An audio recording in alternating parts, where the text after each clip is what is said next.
நாளிலும் கூட நம்ம வந்து ஜெபிக்கிறோம். ஆனால் பதிலை பெற்றுக்கொள்ளமா அப்படிங்கிறது தெரியாது.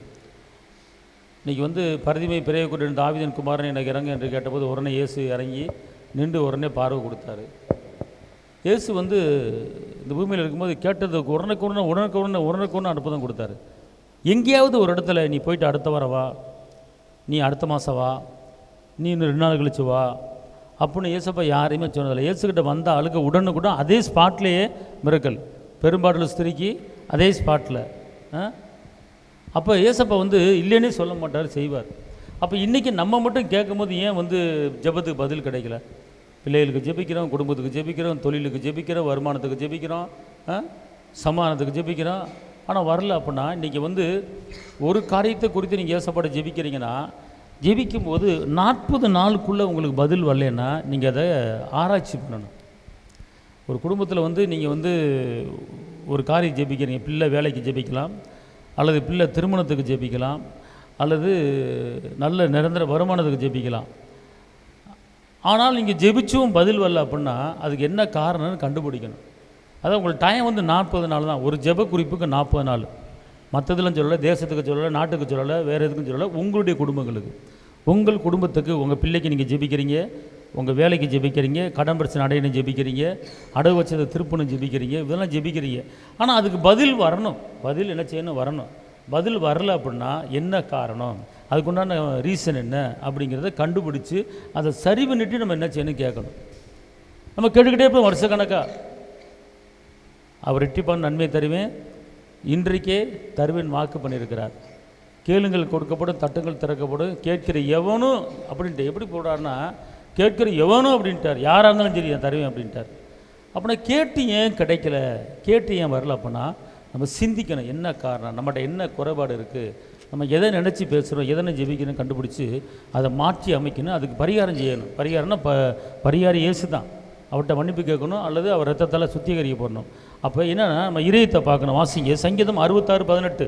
என் இருதயத்தில் அக்கிரம சிந்தை கொண்டிருந்தேன், ஆனால் ஆமென், ஆண்டவர் எனக்கு செவி கொடார். இப்போ கவனிங்க, ஆண்டவர் செவி கொடார் அப்படின்னு போட்டிருக்கு, சரியா? அப்போ நான் என்ன சொல்லப்பட்டிருக்கு? என் இருதயத்தில் அக்கிரம சிந்தை.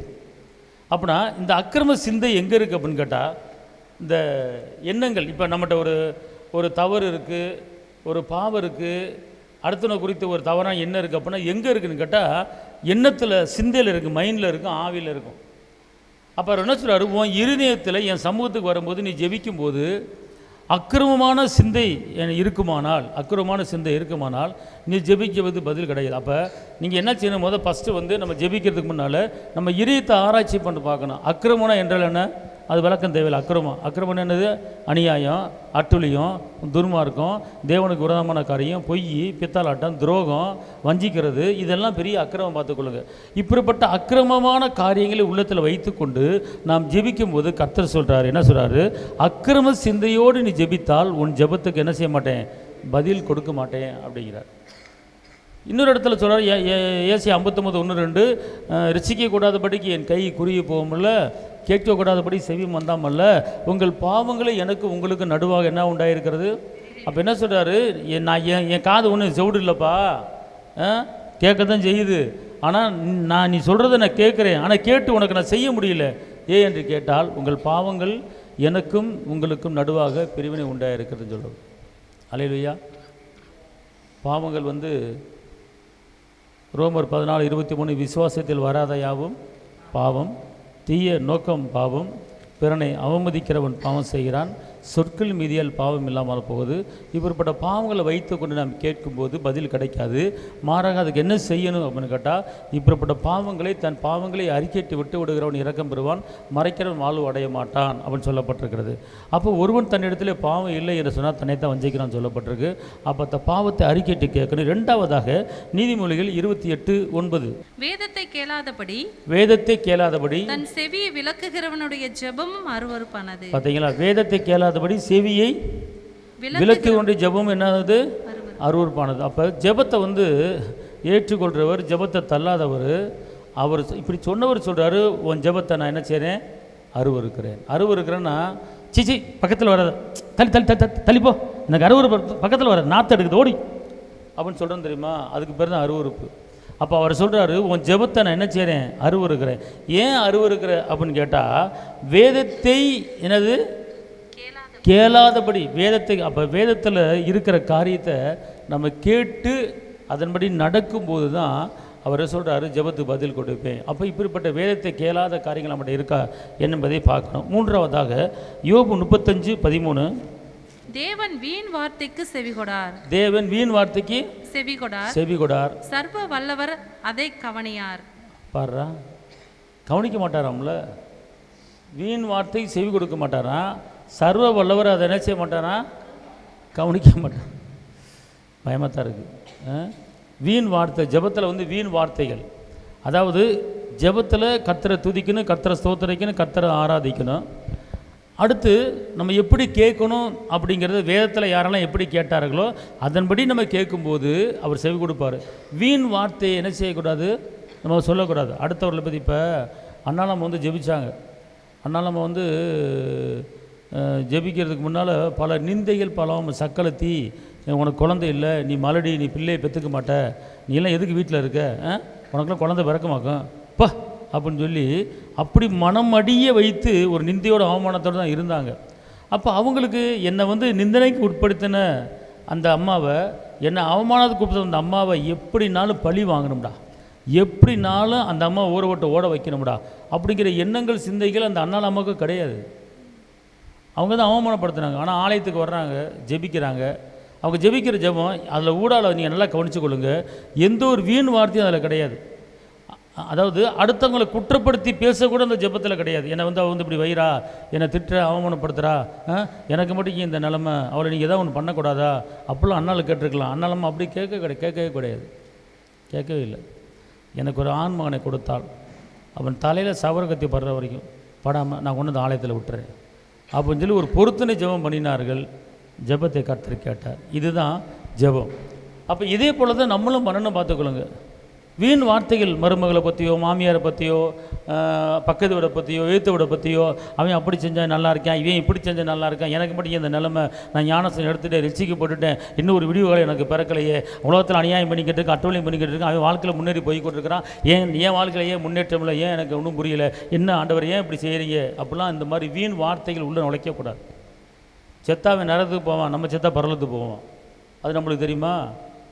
அவன் எப்படி இருக்கானா, அவன் ஒரு கோடி பணம் இருந்தால் எத்தனை நாளைக்கு இருக்க போகுது? அவன் சம்பாரிச்ச பணம் பூரா மண்ணம் பட்டுப்பூச்சி போல் போயிடும், ஒன்றும் இருக்காது. அப்போ அடுத்தவனை கம்பேர் பண்ணக்கூடாது. ஜெபத்தில் நம்முடைய ஆவிக்குரிய ஜீவன் எப்படி இருக்குது அப்படிங்கிற பார்த்து தான் ஏசப்பட்டு நீங்கள் என்ன செய்யணும், கேட்கணும். வீண் வார்த்தை தயவுசெய்து ஜெபத்தில் வந்துடவே கூடாது. புருஷனை பற்றி குற்றப்படுத்துவது, மனைவியை பற்றி குற்றப்படுத்துவது, பிள்ளைகளை பற்றி குற்றப்படுத்துவது, யாரை பற்றியும் குற்றப்படுத்தி ஜெபத்தில் ஜெபிக்கக்கூடாது. நீங்கள் தேவையானது ஒன்று நல்ல பங்கு, அதை மட்டும் தான் கரெக்டாக நீங்கள் பாலணும். அடுத்து யாக்கோபு 1:6-7, ஆனாலும் அவன் எவ்வளவாகிலும் சந்தேகப்படாமல் விசுவாசத்தோட கேட்க கடவன். சந்தேகப்படுகிறவன் காற்றினால் அடிபட்டு. கேட்கும்போது எப்படி கேட்கணும் அப்படின்னு கேட்டால் விசுவாசத்தோடு கேட்கணும். ஜெபத்துக்கு ஏன் பதில் வரல அப்படின்னு கேட்டால் விசுவாசத்தோடு கேட்கணும். சந்தேகப்படுகிறவன் காற்றில் அடிக்கிற கடல் அலைக்கு ஒப்பாருக்கிறான். ஜெபிச்சிருக்கிறேன் வருதான்னு பார்ப்போம் அப்படிங்கன்னா அதுக்கு பேர் சந்தேகம். ஜெபிச்சிங்களா, வந்துருச்சு, கிடச்சிருச்சு அப்படிங்கிற ஃபீலிங் தான், அப்படிங்கிற எண்ணம் தான் உங்கள் உள்ளத்தில் இருக்கணும். ஜெபிச்சுக்கிட்டு இருக்கேன், நானும் ஒரு வாரமாக ஜெபிச்சுக்கிட்டு இருக்கேன்னு பதில் வரல, இப்போவும் ஜெபிச்சிருக்கிறேன், பார்ப்போம், வந்தால் பார்ப்போம், இல்லைன்னா பார்ப்போம், அடுத்த வேலையை பார்ப்போம் அப்படின்னீங்கன்னா நீங்கள் சந்தேகப்படுறீங்க. அப்போ விசுவாசத்தில் என்ன செய்யணும், உறுதியாக இருக்குன்னு பார்த்துங்க. விசுவாசத்தில் என்ன செய்யக்கூடாது, நம்ம தளர்ந்து போயிடக்கூடாது. விசுவாசத்தில் உறுதியாக இருந்து நம்ம கேட்கணும், சந்தேகத்தோடு கேட்கக்கூடாது.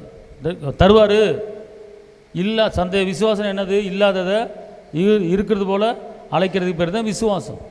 அப்போ கேட்கும்போது விசுவாசத்தோடு தான் என்ன செய்யணும், கேட்கணும். ரெண்டாவது, கேட்கும்போது எப்படி கேட்கணும் கேட்டிங்கன்னா, கிடைக்குங்கிற அந்த உணர்ச்சி, கிடைக்குங்கிற தைரியம் வரணும். வாசிங்க 1 யோவான் 3:21-22. பிரியமானவர்களே, நம்முடைய இருதயம் நம்மை குற்றவாளிகள் என்று தீர்க்காதிருந்தால், நம்மளை குற்றவாளி என்று தீர்க்காதிருந்தால், நாம் தேவனிடத்தில் தைரியம் கொண்டிருந்து அவருடைய கற்பனைகளை நாம் கைக்கொண்டு அவருக்கு முன்பாக பிரியமானவைகளை செய்கிறபடியினால், அவருக்கு பிடித்தது, அவருக்கு பிரியமானது, அவருக்கு பாசமானது செய்தமானால், நாம் வேண்டிக் கொள்கிற எந்த காரியமாய் இருந்தாலும் அதை அவராலே பெற்றுக்கொள்கிறோம். புரியுதா உங்களுக்கு? அப்போனா கேட்கும்போது நமக்குள்ள ஒரு அதில் ஒரு தைரியன்னு ஒரு வேர்டு வரும் இதில். பிரியமானவர்களே, நம்முடைய இருதயம் நம்மை குற்றவாளிகள் என்று தீர்க்காதிருந்தால், நம்ம யாரும் குற்றவாளியும் தீர்க்காதபடிக்கு நாம் தேவனிடத்தில் தைரியம் கொண்டு எப்படி கேட்கணுமா? எப்படி பயந்துட்டு கேட்கக்கூடாது. இப்போ உங்களுக்குள்ள ஒரு குற்றம் இருந்துச்சு, ஒரு குறை இருந்துச்சு, ஒரு பாவம் இருந்துச்சு அப்படின்னா தான் பயம் இருக்கும். ஆனால் நீங்கள் எந்த இதுவும் இல்லாமல் தைரியமாக கேட்குன்னு சொல்கிறார். உற்சாகமாக கேளு அப்படிங்கிறார், தைரியமாக கேளுங்கிறார். இந்த வீடு அருமையான வீடு. நீங்கள் தைரியமாக என்ன செய்யுங்க? கேளுங்க. திருப்பி சொல்லுங்க பாப்பாதா. பிரியமானவர்களே, நம்முடைய இருதயம் நம்மை குற்றவாளிகள் என்று தீர்க்காது. நம்முடைய இருதயம் இங்கே இருங்க, அடுத்தவன் நம்மளை குற்றப்படுத்தாது வேற. நம்முடைய இருதயமே நம்மளை குற்றப்படுத்தும். நம்ம இதயத்துக்குள்ள ஒரு ஆவி இருக்கிறது, இன்னும் உள்ளான மனிதன் இருக்கிறான். தப்பு பண்ணிட்டு தவறு பண்ணிட்டு எனக்கு அது வேணும் இதுன்னு கேட்குறோம்ல. அப்படி கேட்கும்போது நமக்குள்ள இருக்கிற இதயத்தில் இருக்கிற அந்த உள்ளான மனிதன் சொல்லு, இப்படிலாம் பண்ணிட்டு நீ கேட்டுக்கிட்டு இருக்காக்கும். அவன் உள்ளே இருக்க இருதயம் என்ன செய்யும்? உள்ளான மனுஷன் பேசுவான், பார்த்துக்கொள்ளுங்க. அப்போ அது உள்ளான மனிதன் நம்மளுக்கு அந்த மாதிரி குற்றப்படுத்தக்கூடாது. சரிங்களா? அடுத்து வாசிங்க, அதே வாசிங்க. அவருடைய கற்பனைகளை நாம் கைக்கொண்டு அவருக்கு முன்பாக பிரியமானவைகளை செய்கிறபடியினால் நாம் வேண்டிக் கொள்கிறது எதுவோ அதை அவராலே பெற்றுக்கொள்கிறோம். பார்த்தீங்களா? ஃபஸ்ட்டு நம்முடைய இருதயம் நம்மளை குற்றவாளியை தீர்க்கக்கூடாது. அடுத்து கேட்கும்போது தைரியம். நமக்கு என்ன வேணும்? தைரியம். பயப்படக்கூடாது. அப்பாட்ட கேட்குறது. அப்பாட்ட இப்போ நம்ம வீட்டில் இருக்க அப்பாட்ட இதை பயப்படுவோமா? இல்லை. நம்ம ஏசப்பாட்ட கேட்கும்போது தைரியமாக என்னச்சுன்னு கேட்கணும். தைரியமாக கேட்கும்போது ஏசப்பா நம்மளுக்கு அற்புதம் செய்வார். ஆனால் அந்த நாட்களிலே ஜெபத்துக்கு பதில் வராமல் இருப்பதுக்கு உண்டான காரணங்கள் இப்படிப்பட்ட காரணங்கள் தான். ஆனால் அதுலேருந்து நம்ம கரெக்டாக ஃபாலோ பண்ணுவோம். தவறு இருந்தால் ஏசப்பாட்ட மன்னிப்பு வைப்போம், ஜெபிப்போம். தகப்பனை ஏசப்பா உம்மை நன்றியோடு துதிக்கிறேன். ஸ்தோத்திரிக்கிறேன். இந்த நாளிலும் கூட ஆண்டவரே, நாங்கள் வேதத்தை கேளாதபடி ஜெபிக்கிற ஜெபத்துக்கு பதில் வராத தகப்பனே, இந்த நாளிலும் கூட நாங்கள் தவறுகள் பாவங்கள் பண்ணியிருந்தோமானால் எங்களை மன்னித்து உங்களுடைய பரிசுத்த இரத்தத்தால் சுத்திகரிங்க. இந்த வார்த்தையின்படி நடக்க எங்களை தகுதிப்படுத்துங்க. இயேசுவின் நாமத்தில் பிதாவே, ஆமென்.